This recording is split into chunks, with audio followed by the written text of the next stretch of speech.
ल आज हामी मन्दिर जाँदैछौँ। के अरे बिन्दावासिनी मन्दिर। मलाई सायद बिहानबाट हल्का कोखो दुखिरहेछ, त्यस हुनाले पानी ल्याएर हिँडेको छु मैले। पानीको कमीले नै हुनसक्छ कोखा दुख्ने, तर पानी त खाइराखिन्छ। तर भए पनि त्यस हुनाले यो पानी ल्याएर हिँडेको छु म घरबाट।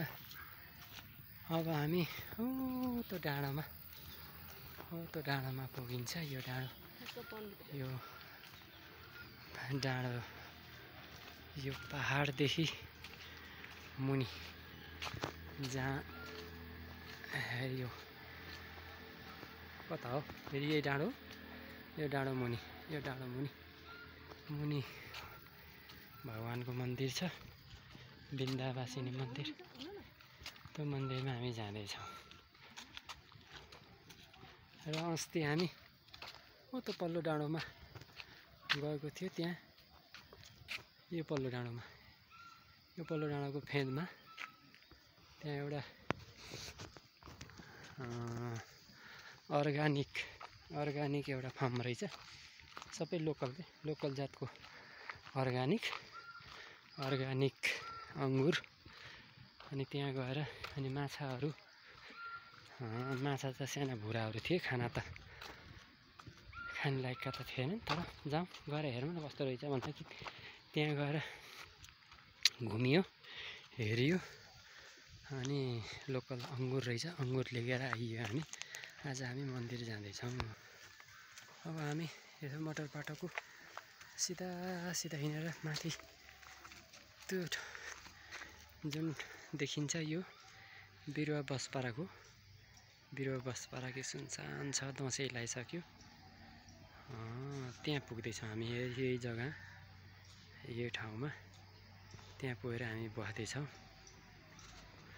त्यहाँ पुगेर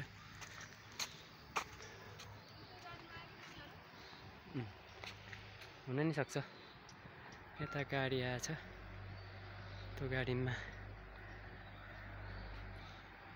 आउनुहुन्छ कि हेरौँ। हामी जाँदैछौँ। तर मलाई झ्याम हिँड्न भयो होइन, झटपट हिँड्न भएन मलाई।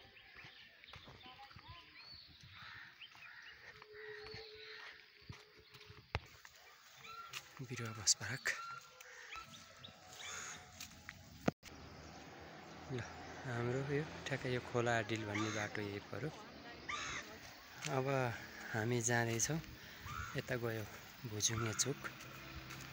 हामी जाँदैछौँ बिरुवातिर। बिरुवा है त। ल अब हामी यो उकालो प्रवेश गरिसकेपछि हामी बिरुवा बस पार्क पुगिन्छ है त। अहिले जे होस् यो बाटो एकदम राम्रो बनाएको छ है। पहिला त यस्तो खुल्टी थियो।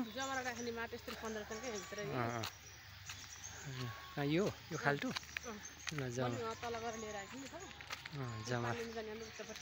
जमारा राख्ने माटो यस्तरी खाल्टो खनेर लगाएछ। हामी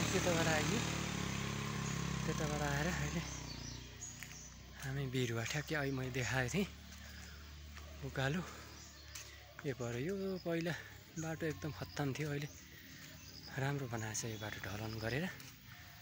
जे होस् राम्रो छ।